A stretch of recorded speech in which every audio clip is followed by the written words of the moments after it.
Hi friends, welcome to Veni's kitchen.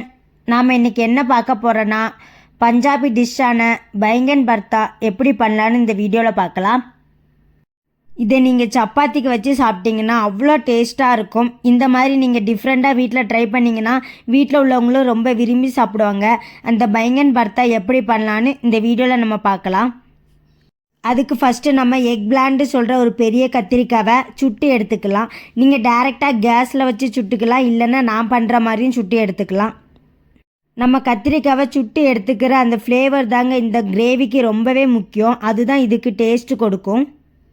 நான் இந்த மாதிரி சுட்டு எடுத்துக்கிறேங்க. சுடுறதுக்கு தேவையான ஒரு பாத்திரத்தை அடுப்பில் வச்சுட்டு ஒரு 3 ஸ்பூன் அளவுக்கு எண்ணெய் சேர்த்துக்கிறேன். எண்ணெய் சூடானதுக்கப்புறமா அந்த ஒரு பெரிய கத்திரிக்காய் வாஷ் பண்ணி வச்சுருக்கேன், அதை கட் பண்ணி உள்ளே சேர்த்துக்கலாம். திருப்பி போட்டு ஒரு 10 நிமிஷம் நல்லா சுட்டு எடுத்துக்கோங்க. அந்த கத்திரிக்காய் சாஃப்டாக வர அளவுக்கு நல்லா பொரித்து எடுத்துக்கோங்க. ஒரு 10 to 15 நிமிஷம் அந்த கத்திரிக்காய் சாஃப்ட் ஆகிற வரைக்கும் நல்லா திருப்பி போட்டு நல்லா சுட்டு எடுத்துக்கோங்க. பாருங்கள், நான் கத்தியை வச்சு குத்தி காட்டுறேன். இந்த மாதிரி நல்லா சாஃப்டாக வந்ததுக்கப்புறமா அதை இன்னொரு பிளேட்டில் எடுத்து வச்சுருங்க. அப்புறமா இந்த கத்திரிக்காவை ஆற விட்டு அதோட தோலை உரித்து சின்னதாக கட் பண்ணி எடுத்துக்கோங்க. அப்படி இல்லைன்னா கையை வச்சு நல்லா பிசைஞ்சு எடுத்துக்கோங்க. அப்புறமா நான் இதே பாத்திரத்தில் ஒரு 3 ஸ்பூன் அளவுக்கு எண்ணெய் சேர்த்துக்கிறேன். எண்ணெய் சூடானதும் 1 ஸ்பூன் அளவுக்கு ஜீரகம் சேர்த்துக்கிறேன். ஜீரகம் பொரிஞ்சதுக்கப்புறமா 2 பெரிய வெங்காயத்தை பொடிசாக கட் பண்ணி வச்சுருக்கேன். அதை நம்ம இப்போ சேர்த்து நல்லா மிக்ஸ் பண்ணிக்கலாம். வெங்காயம் கண்ணாடி பதம் வர வரைக்கும் நல்லா வதக்கிக்கோங்க. வெங்காயம் நல்லா வதங்கினதுக்கப்புறமா கொஞ்சம் இஞ்சி பூண்டை நான் கல்லில் தட்டி வச்சுருக்கேன், அதையும் சேர்த்து நல்லா மிக்ஸ் பண்ணிக்கலாம். இஞ்சி பூண்டோட பச்சை வாசனை போகிறதுக்காக ஒரு நிமிஷம் நல்லா வதக்கிக்கோங்க. அப்புறமா ஒரு தக்காளி பழத்தை வாஷ் பண்ணி சின்னதாக கட் பண்ணி வச்சுருக்கேன், அதையும் சேர்த்து நல்லா மிக்ஸ் பண்ணிக்கலாம். அப்புறமா கொஞ்சம் உப்பு சேர்த்து நான் மிக்ஸ் பண்ணிக்கிறேன். அப்புறமா தக்காளி பழத்தை நல்லா வதக்கிக்கோங்க. தக்காளி பழம் நல்லா வதங்கினதுக்கப்புறமா ஒரு 1/2 ஸ்பூன் அளவுக்கு மஞ்சள் தூள், ஒரு 1/2 ஸ்பூன் அளவுக்கு மிளகாய்த்தூள், அப்புறமா 1 ஸ்பூன் அளவுக்கு மல்லித்தூள், அப்புறமா 1 ஸ்பூன் அளவுக்கு கரம் மசாலா சேர்த்து நல்லா மிக்ஸ் பண்ணிக்கோங்க.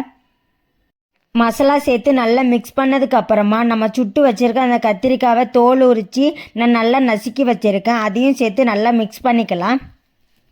கத்திரிக்காயில் அந்த மசாலா படுற மாதிரி நல்லா மிக்ஸ் பண்ணிக்கோங்க.